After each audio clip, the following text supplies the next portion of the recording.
We can finally talk about Kingdom versus Kingdom. That is right. We have some exclusive sneak peeks on top of the sneak peeks you'll hear probably everywhere across the content creators board. We're going to talk about the basics right here, and in a future video this week, we're going to talk about the implications of this event and of how the game will change forever. But let's look into the basics right now.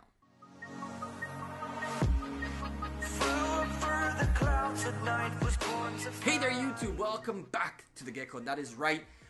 Finally, Kingdom versus Kingdom can be talked about. This is something the content creators have been holding on to for dear life for a little while. There's a couple disclaimers I always make when I talk about the sneak peeks that come from the development team. Number one is that everything is still subject to change, so anything you guys dislike, it's the time right now to start putting the feedback in. Wait till the update, try things out, and get that feedback into the dev team because things are changing and evolving consistently. And the second thing is, just like I'm saying right now, things are evolving and changing. There are things that we just don't know yet that are just not finalized, and things may change as it comes. Make sure you also, guys, go show some love to a bunch of the other content creators that are making the same kind of video. You guys are most likely have already seen someone else before me, but if you haven't, go make sure you check the rest of the content creators for Rise of Kingdoms and make sure you give them some love too, even though you'll hear probably the same thing you hear from me.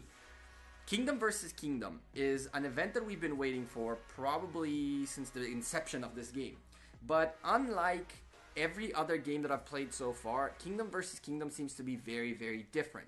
Now, the way they've laid out this game is that each 8 kingdoms are considered a continent. If you go scroll out all the way on your map and you start moving around, you'll notice that you are placed in a grid that is 3 by 3. So let's pretend that you're in the center left. You'll see there's someone above you, below you, and 2 people to the left, 2 people to the left on the top bottom. And there is, in the center of that 3 by 3 grid, there is a kingdom that is just fogged out. That is the Lost World. That is the Kingdom versus Kingdom map. Now, a bunch of you told me Kingdom versus Kingdom is only for one alliance. Well, you guys are completely wrong. Kingdom versus Kingdom will be open to anyone who wants to port into the map. You will be required to be City Hall 16 or above, but anything after that is fair game. Now, what's going to happen is the map is going to have 8 starting zones. Out of these 8 starting zones, you have only 1 that belongs to your kingdom. So when you port in for the first time, you'll be in your zone 1 that belongs to your kingdom.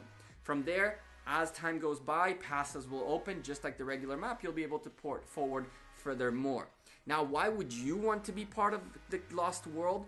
Well, the Lost World is not going to be only a battle zone. It's going to be a place where you get a substantial amount more resources. There are going to be much bigger resource tiles.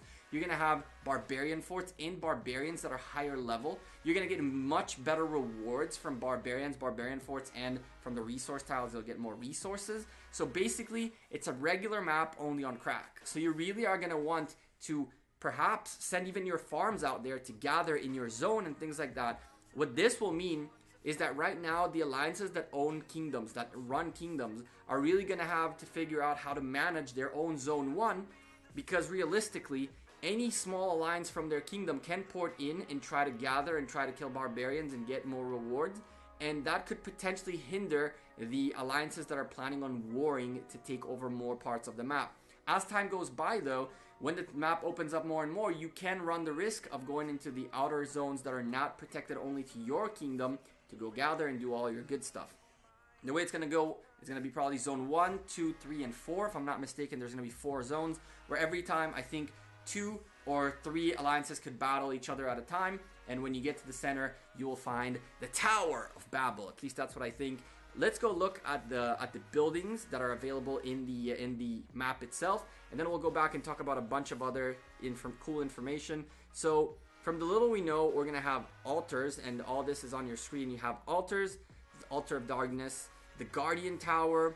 You have a shrine, Athens, Siloseum, which I'm guessing is Colosseum, except it was badly translated. It says Colosseum in the text, but it says Siloseum on the screen. Just ignore it.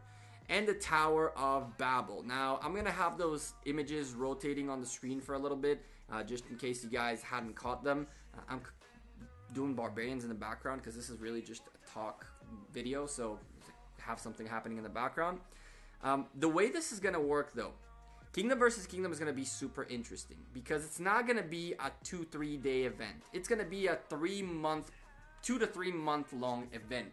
The idea is there's going to be seasons in which all the kingdoms all the kingdoms within a continent will fight for, I guess, the Tower of Babel. That's what I'm assuming is the final one building, kind of like the Lost Temple. And it's just going to be a crazy event. It's going to be very long. You're going to have to be able to manage not only your troops, but how you gather resources, how you transfer resources. Now, you're going to tell me, listen, we cannot all gather in a zone 1 to maintain a war. That is correct. This is why you can get in and out of the Lost World as much as you want. All it'll take is to get in is free, but to get out, you need a targeted teleport. So it means that you'll pay to get out, but then you can always come back in. So let's say you need to heal, you need to gather some resources, you got to get away from the war zone. You can targeted teleport your way back, and then just come back in when you're ready again. Now, each phase of the Lost Temple is going to be a certain period of time. We're talking about 3 months total.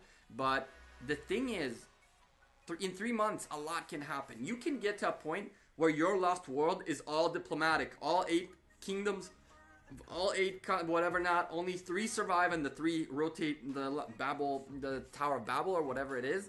So this is not necessarily like a war zone. It can be a war zone, and it will be a war zone in most cases. But if you are someone who's not looking to lose a ton of troops, who's looking to perhaps only come and go based on how much you feel like you can play, this is an option. It's an option to be able to just gather resources peacefully in your own zone that is protected from other kingdoms. So keep that in mind. You're definitely going to want to start managing your kingdom a little bit better, because if you're a leading alliance and you have other small alliances who just port in for the resources and for the barbarians, they don't even care, you're going to have a tough time fighting your own guys out of zone 1 before you can even get into fighting any other alliance in other kingdoms. So keep that in mind as we go. Now, just like on the regular map, the shrines and altars will give alliance boosts, and it will be kind of like in the regular map where you take over territories, except, and just like I promised you guys exclusive content, exclusive sneak peeks, my Alliance High have been working very hard lately to get as many central fortresses available for Kingdom versus Kingdom. As if you guys noticed in the central fortresses tab in your alliance, it says that you can build in other kingdoms coming soon. That's been there for months. Well, I'm here to tell you that in the Lost Temple, nothing from your kingdom matters. So if you have 500 flags and 3 central fortresses, it doesn't mean that you won't have flags or central fortresses available in the Lost Temple, in the Lost World. As a matter of fact, the territory conquering in the Lost World is a completely different new mechanism. The way it's going to work is not only with flags and a central fortress, but now you don't only need to defeat the troops that are inside certain buildings. Let's say you want an altar. Well, that altar will have troops in it as well as troops around it.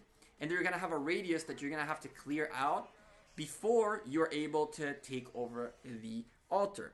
This means that on top of making defense much easier because you can just pop as many troops in as you want, now you can leave troops outside of the altar, and as long as they're within the radius of that altar and a rally beats the troops that are inside the altar, they still cannot take it over. So I think this is gonna end up very badly for anyone trying to attack, and it's gonna be very easy for anyone trying to defend. So keep in mind, when you see the map and when you port in first, don't go crazy. Start planning ahead, look at the map, try to figure out what you're doing, get a plan going for your territories, for what you're taking and how much you're willing to spend on it in terms of troops, times, and energy, because boy oh boy, this is gonna get wild.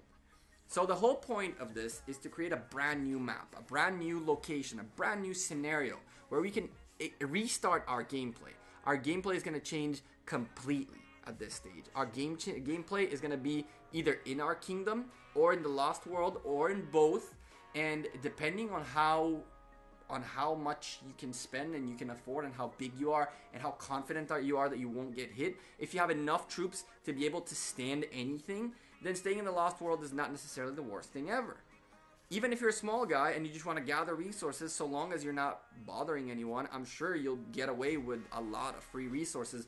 Big boy barbarians, we're talking higher level barbarians, there's plenty to do in the Lost World.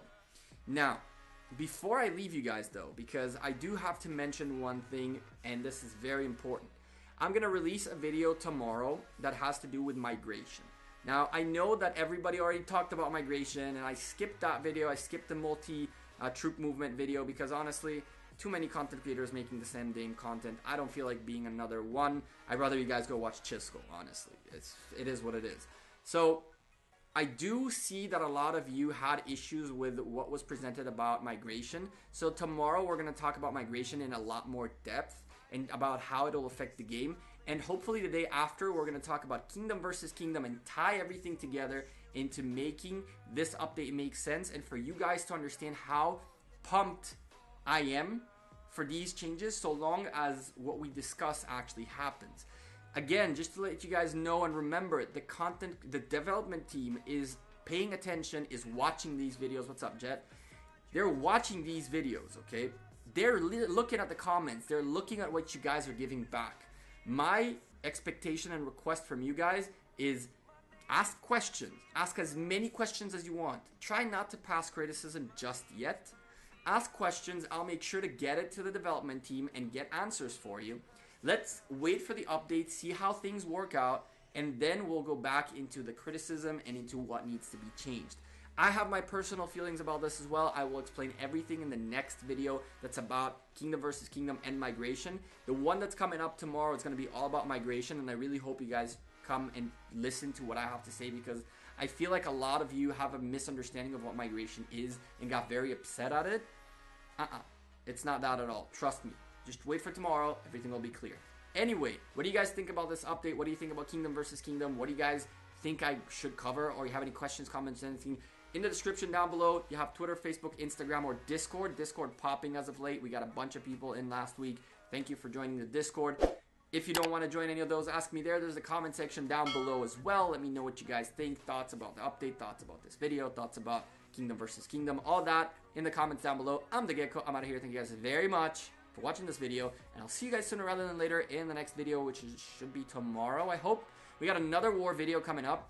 I might do a double upload. What do you guys think? Should I do a double upload? Again, leave me a comment down below because I got a crazy war recorded that just has to come out, right? Anyway, I'll see you guys sooner rather than later. You guys have a great rest of your day, evening, whatever time it is out there. Stay positive. Maybe good things will happen to you if you stay positive. If you're a negative person, it usually doesn't work out very well. Anyway, until next time, peace.